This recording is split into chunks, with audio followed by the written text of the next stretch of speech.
బండి భగీరథ్ వ్యవహారంలో సీఎం కేంద్ర మంత్రి కలిసి వ్యవహరించారని కేటీఆర్ తీవ్ర ఆరోపణలు చేశారు. పోక్సో కేసు నిందితుడు 9 రోజుల పాటు పోలీసులకు దొరకకుండా ఉండడానికి కారణం ఎవరో చెప్పాలని ప్రశ్నించారు. ప్రధాని పర్యటన కారణంగా కేసు నమోదు చేయలేదని పోలీసులు చెప్పడం సిగ్గుచేటని మండిపడ్డారు. పోక్సో కేసు నిందితుడిని కాపాడేందుకు సీఎం ప్రయత్నించారని, హైకోర్టులో బెయిల్ వచ్చే పరిస్థితే లేదని స్పష్టమైన తర్వాతే అతన్ని అదుపులోకి తీసుకున్నారని ఆరోపించారు.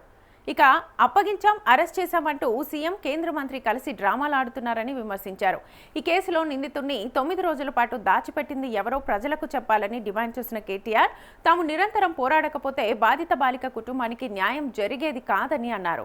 ఇవాళ ప్రభుత్వంలో ఉన్నది కాంగ్రెస్ పార్టీ, కేంద్రంలో అధికారంలో ఉన్నది భారతీయ జనతా పార్టీ.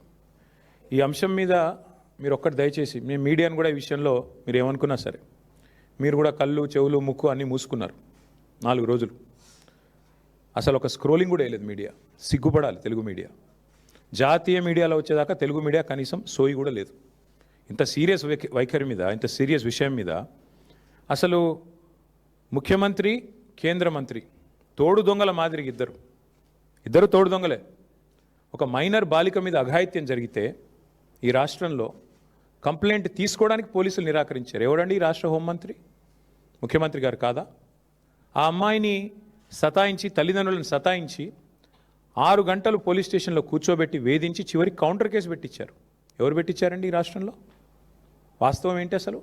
ఆ మైనర్ బాలిక, ఆమె మీద జరిగిన అఘాయిత్యానికి సంబంధించి వాళ్ళ తల్లిదండ్రులకు చెప్పి బోర్మని ఏడిస్తే నిందితుని పట్టుకోవాల్సింది పోయి 9 రోజులు రాచమర్యాదలు చేసి కాపాడిన వెధవ ఎవడు?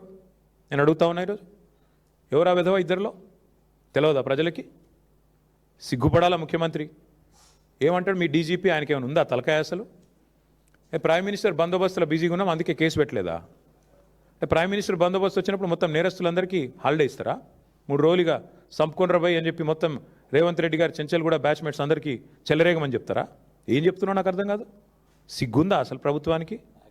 మేము 10 రోజులు మౌనంగా ఉన్నాం. ఎక్కడ ఒక అమ్మాయి విషయం కదా, సెన్సిటివ్ విషయం కదా అని మౌనంగా ఉన్నాం. ఇవాళ ముఖ్యమంత్రి మాట్లాడిన మాటలతో నోరు విప్పక తప్పని పరిస్థితిలో నేను మాట్లాడుతూ ఉన్నా. అసలు మెదడు ఉందా ఆయనకి? లేదా వడదెబ్బకి ఏమైనా చిన్న మెదడు కూడా చితికిపోయిందా? ఏం మాట్లాడుతున్నాడు ఆయన? నాకు అర్థం కాదు. ఏదో మా బావమ్మరి దీంట్లో దొరికినాయి అంటాడు. పెట్టు కేసు, ఎవడొద్దన్నాడు ఆయన నిన్ను? ఏం దొరికినాయి? నీ ఎక్సైజ్ సూపరింటెండెంట్ చెప్పింది కదా, ఏం దొరకలే, ఏం లేదురా నాయన అని. నువ్వేమైనా ప్లాంట్ చేయబోయినట్టున్నావు. మీ వాళ్ళకి చెప్పేది ఆడ ఇరికీమని చెప్పినట్టున్నావు. అది ఇరికేయలేకపోయాను. నేనేం చేస్తా దానికి? నేనేమంటున్నా అంటే ఇంత చిల్లర రాజకీయం మంచిది కాదు. 9 రోజులు ఒక పాక్సో నిందితుని దేశంలో ఎక్కడైనా వదిలిపెట్టినరా? ఎందుకు నీకు అంత అండర్స్టాండింగ్ ఏంది మీ ఇద్దరికి? నీకు ఎందుకు భయం? ఒక నిందితుడిగా చూడాలా? వారు ఎవరైతే ఏందా? ఎందుకు కాపాడినామని అడుగుతున్నా ముఖ్యమంత్రిని. చివరికి ఏం జరిగిందండి వాస్తవం? కేసు రిజిస్టర్ చేయడానికి భయం, మీడియాలో రాయడానికి భయం. ఎవడు చేస్తున్నాడు ఈ మేనేజ్మెంట్ అంతా? నువ్వు, నీ ఫ్రెండ్ కాదా? నీ ఫ్రెండ్ ఆర్ఎస్ బ్రదర్స్ కాదా ఇద్దరు మీరు? ఇది వాస్తవం కాదా? మీడియాకు ఫోన్లు చేసి బతిమలాడింది వాస్తవం కాదా? రాయకండి, దండం పెడతా అని మీడియా రాయని మాట కూడా వాస్తవం కాదా? ఇవన్నీ కాదండి. 9 రోజులు ఒక నిందితుడిని దాచిపెడితే ఇంకొక సామాన్యుడైతే ఊకుంటారా పోలీసులు? వాళ్ళ తల్లిని, తండ్రిని తీసుకొచ్చి పోలీస్ స్టేషన్లో కూర్చోబెట్టారు. అంటే ఇక్కడ కేంద్ర మంత్రి కాబట్టి స్పెషల్ ఎక్సెప్షనా? అంటే నువ్వు రేపు చేయి, మర్డర్ చేయి, ఏమైనా చేయి, కేంద్ర మంత్రి కొడుకైతే మేము ముట్టుకోమనా? రేవంత్ రెడ్డి ఉన్నాడు మా దోస్తు కాబట్టి కాపాడుకుంటామనా? చివరికి దిక్కులేక నేను హైకోర్టుకు సల్యూట్ చేస్తున్నా. బెయిల్ కోసం ప్రయత్నం చేసిండ్రు మీరు.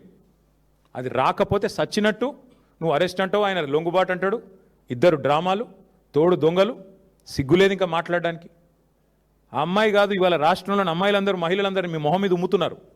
సిగ్గులేదు ఈ ప్రభుత్వానికి అని. ఎందుకండి అంత మొహమాటం? అరే జరిగింది ఏంది? నువ్వు మాట్లాడేది ఏంది? నీకు మెదడుందా? హైట్ ఒకటే తక్కువ అనుకున్నా, బుర్ర కూడా తక్కువనే రేవంత్ రెడ్డికి. ఇంత అన్యాయమా?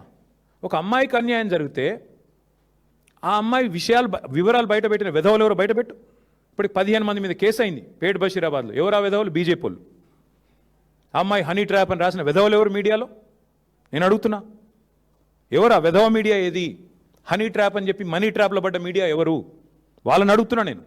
సిగ్గుందా మీకు అసలు? ఇజ్జతుందా? ఇంకా మాట్లాడుతున్నాడు ముఖ్యమంత్రి, కేంద్ర హోంశాఖ సహాయ మంత్రి. ఈయననేమో నేను పంపించిన నా కొడుకుని ఈయనంటాడు. ఆయన చేసిన ఘనకార్యానికి ఫస్ట్ పోలీసులు బరబర గుంజుకపోవాలి. నీవు దాచిపెట్టిన 9 రోజులు ఆ కుటుంబాన్ని బెదిరించినావు నువ్వు. నిన్ను కేసులో పెట్టాలి, సిగ్గుంటే రాజీనామా చేయాలి. ఇక మీదికెళ్ళి ఏదో చాలా ఇద్దరు శుద్ధ పూసల్లాగా సత్యసంధుల్లాగా సత్య హరిశ్చంద్రుడు కజిన్ బ్రదర్స్ లాగా ఏదో యాక్టింగ్లు, మళ్ళీ మీకెళ్ళి దానికి ప్రమోషన్లు. ఏం మాట్లాడుతున్నారు అసలు? ఒక రాష్ట్ర ముఖ్యమంత్రి, మీరు హోంమంత్రి, ఏం మాట్లాడుతున్నావు నువ్వు అసలు? ఏం చేసేది ఉండే? చాలా సెన్సిటివ్గా హ్యాండిల్ చేసినావు. ఏంది సెన్సిటివ్గా హ్యాండిల్ చేసేది? ఎవడైతే పాక్సో నిందితుడు లోపల వేయాలి. మిగతా వాళ్ళకి ఇదే ట్రీట్మెంట్ ఉందా? 25 ఏళ్ళ జైలు శిక్ష పడుతుంది మిగతా పాక్సో క్రిమినల్స్ అందరికీ. 31 ఏళ్ళ జైలు శిక్ష పడ్డది ఒక ఆయనకి. మరి ఇవాళ ఇక్కడ ఒక్క దగ్గరనే స్పెషల్ ట్రీట్మెంట్ ఎందుకు భయపడుతున్నావు?